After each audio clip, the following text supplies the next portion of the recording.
Boa tarde. Eu sou o João e eu vou apresentar o nosso trabalho, cujo tema é carrinho de parada. Os integrantes do grupo é o Arthur Guimarães, o Igor Mussi, Isabela Simões, eu, Matheus Decina e a Thaís Ribeiro. Os conceitos básicos. O carro de emergência ou carro de parada é uma estrutura móvel que contém gavetas com materiais, medicamentos e equipamentos para o atendimento de um paciente em situação de urgência ou emergência médica. Seu conteúdo deve conter o indispensável para essas situações, sendo homogêneo e organizado, devendo o carro estar em um local de fácil acesso e que permita uma fácil mobilidade. Ele é usado em situações de hemorragia intensa ou choque, parada cardiorrespiratória, convulsões, crises hipertensivas, perda súbita de nível de consciência, comprometimento das vias aéreas e edema agudo de pulmão, sendo essencial em locais que atendem condições agudas ou crônicas que possam agudizar. Com relação à organização do carrinho, nós vamos apresentar dois modelos que são bastante usados. O primeiro, ele apresenta maior aceitação internacional, sendo utilizado como modelo universal. Ele é baseado em um documento do American Heart Association. Nesse modelo, nós vamos apresentar a divisão externa e interna. O conteúdo externo ele é composto por um desfibrilador bifásico com pás adultas e almofadas multiuso adultas, uma lista de controle de conteúdo com datas de validade, caixa com laringoscópicos, caixa com materiais de intubação, que é opcional, tábua de compressão, suporte de soro e cilindro de oxigênio. Já o conteúdo interno, na primeira gaveta, na primeira linha, temos todos os medicamentos usados em uma parada cardíaca, como, por exemplo, a epinefrina e o amidarona. Segunda linha, medicamentos de indução de sequência rápida, necessários para intubação, bem como medicamentos para bradicardia. Na terceira linha, medicamentos usados em taquicardemias com pulso. Quarta linha, medicamentos intravenosos necessários para emergências hipotensivas e para pacientes com baixa produção cardíaca. Já na segunda gaveta, na primeira linha, nós temos medicamentos para emergências hipertensivas e diminuição do estado mental, devido à hipoglicemia e overdose de opioides. A segunda linha, temos medicamentos intravenosos e inalados para exacerbações agudas de doenças respiratórias, bem como medicamentos para reações alérgicas. Terceira linha, agentes antiepiléticos, além de um diurético. E na quarta linha, medicamentos diversos como a tiamina e glucagon. Terceira gaveta, materiais para estabelecer acesso intravenoso periférico e alguns outros itens diversos, como angiocatéter, agulhas, lenços umedecidos, seringas, entre outros. Na quarta gaveta, ele armazena equipamentos respiratórios e suprimentos para adultos e pacientes pediátricos. Por fim, na quinta gaveta, a gente pode encontrar instrumentos e suprimentos maiores, necessários para procedimentos especiais, incluindo catéteres venosos centrais, quinte intraósseo, tubos torácicos, entre outros. Já no modelo de identificação por cores, que ele é um modelo muito comum no Brasil, ele é dividido da seguinte maneira. Na primeira gaveta, nós temos os medicamentos com tarja vermelha. A segunda gaveta com tarja amarela, materiais para o acesso intravascular.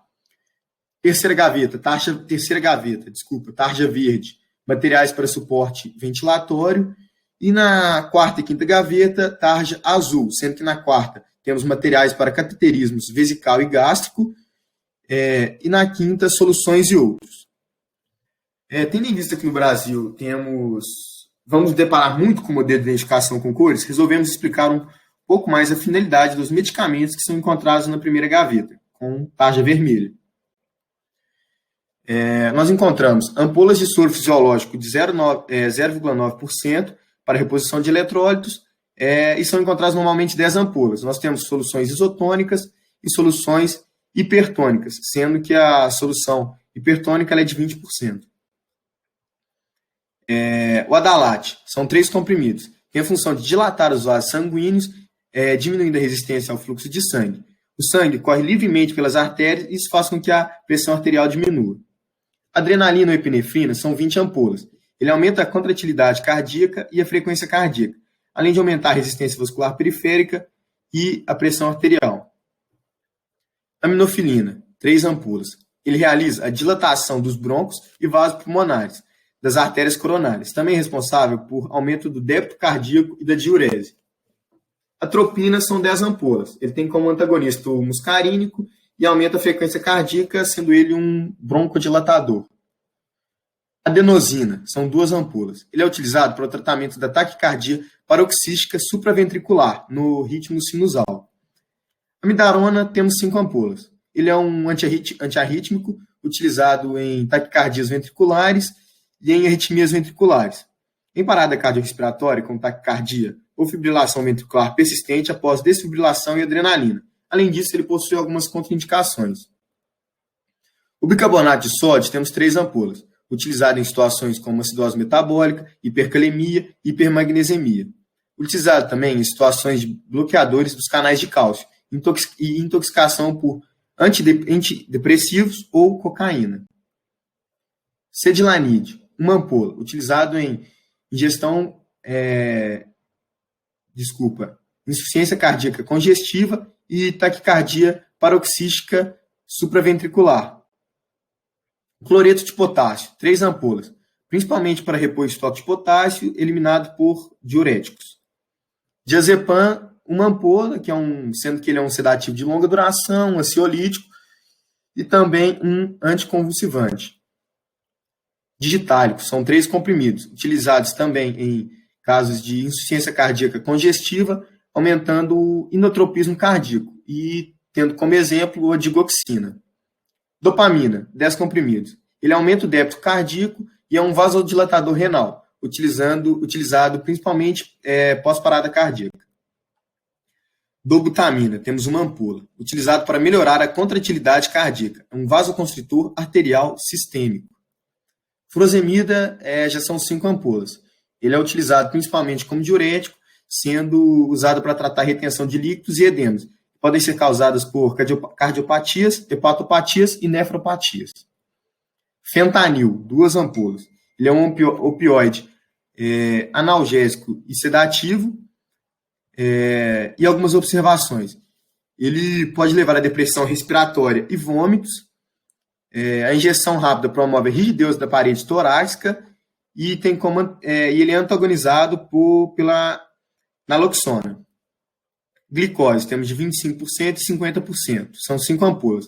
Utilizada principalmente em situações de choque, parada cardíaca, insuficiência respiratória e também durante crises convulsivas. Etomidato, 1 ampola. É um hipnótico intravenoso de curta duração, indicado para indução de anestesia geral. Já o gluconato de cálcio, temos 3 ampolas, usado em casos de hipocalcemia aguda, hipercalemia ou hipermagnesemia com alterações ecocardiográficas, intoxicação por bloqueadores dos canais de cálcio ou beta-bloqueadores e mal convulsivo. Além disso, não se deve misturar ele com bicarbonato de sódio, pois ele pode haver precipitação. O aldol ou haloperidol são 5 ampolas. Ele é um antipsicótico que pode ajudar a aliviar sintomas como delírios e alucinações em caso de esquizofrenia. No caso de idosos, também é utilizado para conter agitação ou agressividade. Idantal, 3 ampolas, utilizado para o tratamento de crises convulsivas e epiléticas. Hidrocortisona, nós temos de 100 mg 3 frascos e 500 mg 1 frasco. Ele é um anti-inflamatório esteroidal utilizado para reduzir os sinais flogísticos de inflamação, causados principalmente por alergia, reumatismo ou doenças respiratórias. Isordil, 3 comprimidos. Medicamento de administração sublingual ou via oral, indicado na profilaxia da dor isquêmica cardíaca e na insuficiência cardíaca congestiva aguda e crônica. Lidocaína, nós temos 1 frasco, geralmente utilizado na fibrilação ventricular e na taquicardia ventricular sem pulso, uma vez que pode aumentar o limiar de estimulação ventricular. Além disso, ele pode promover algumas alterações no sistema nervoso central. Midazolam, temos 1 ampola. Ele é um agente indutor do sono, além de sedativo e anticonvulsivante também. Noradrenalina ou norepinefrina, temos 5 ampolas. Ele é um potente vasoconstritor, utilizado principalmente no período pós-parada cardíaca. Nitroglicerina, 1 ampola. Ele é um anti-anginoso potente, útil no paciente com edema agudo do pulmão. Niprid ou nitroprusiato de sódio, 1 ampola. Utilizado principalmente em crises hipertensivas e insuficiência cardíaca refratária. Ele apresenta efeito direto sobre o músculo liso das veias e artérias, causando vasodilatação. O sulfato de magnésio são 3 ampolas. Ele é utilizado principalmente em hipomagnesemia e mal convulsivo. O uso no broncoespasmo refratário e no infarto agudo do miocárdio é controverso. Succinilcolina, temos uma ampola. Atua como relaxante muscular e anestesia de curta duração. Também é utilizado em procedimentos de rotina, como intubação endotraqueal, para reduzir a intensidade de convulsões por indução medicamentosa. Já o terbutalina são 3 ampolas, utilizado no tratamento de asma brônquica, bronquite crônica, enfisema e outras doenças pulmonares características de broncoespasmo. Por fim, vamos falar um pouco dos problemas relacionados ao carrinho de parada cardiorrespiratória. A falta de vistoria diária e a análise dos itens presentes no carrinho podem trazer um prejuízo enorme para o paciente que necessite do atendimento. São relatados muitos problemas como medicações fora do prazo de validade, materiais quebrados, incompletos ou até mesmo indisponíveis no carrinho de parada. A checagem completa do carrinho de parada deve ser realizada em todo o início de um plantão por um profissional da equipe multidisciplinar responsável pelo carrinho. E também durante o plantão decorrente, sendo a falta dessas checagens um erro decisivo no tratamento dos pacientes, pois qualquer segundo faz a diferença nesses casos. Outro problema é que os materiais e aparelhos utilizados na reanimação cardiopulmonar devem estar em perfeito estado para que seja efetiva a reanimação do paciente. Se houver algum defeito nos mesmos, até que a troca seja feita por um novo material ou seja corrigido o problema daquele material defeituoso, o paciente pode sofrer com o tempo perdido e pagar caro por isso.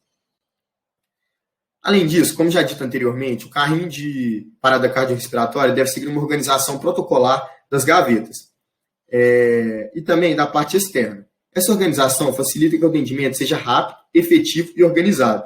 E além disso, o acesso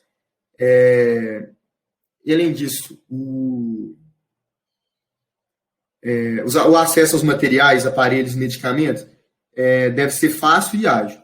Quando essa organização não está presente por uma checagem ineficiente do carrinho de parada cardiorrespiratória, por uma falta de atenção ou ainda por falta de conhecimento adequado para a organização padrão do carrinho, a perda de tempo na procura dos itens pode ser crucial para o tratamento do paciente. E por fim, o local de armazenamento do carrinho de parada deve ser de fácil acesso e estratégico, visando que, quando necessário, a sua remoção e encaminhamento para as proximidades do paciente deve ser rápida e efetiva.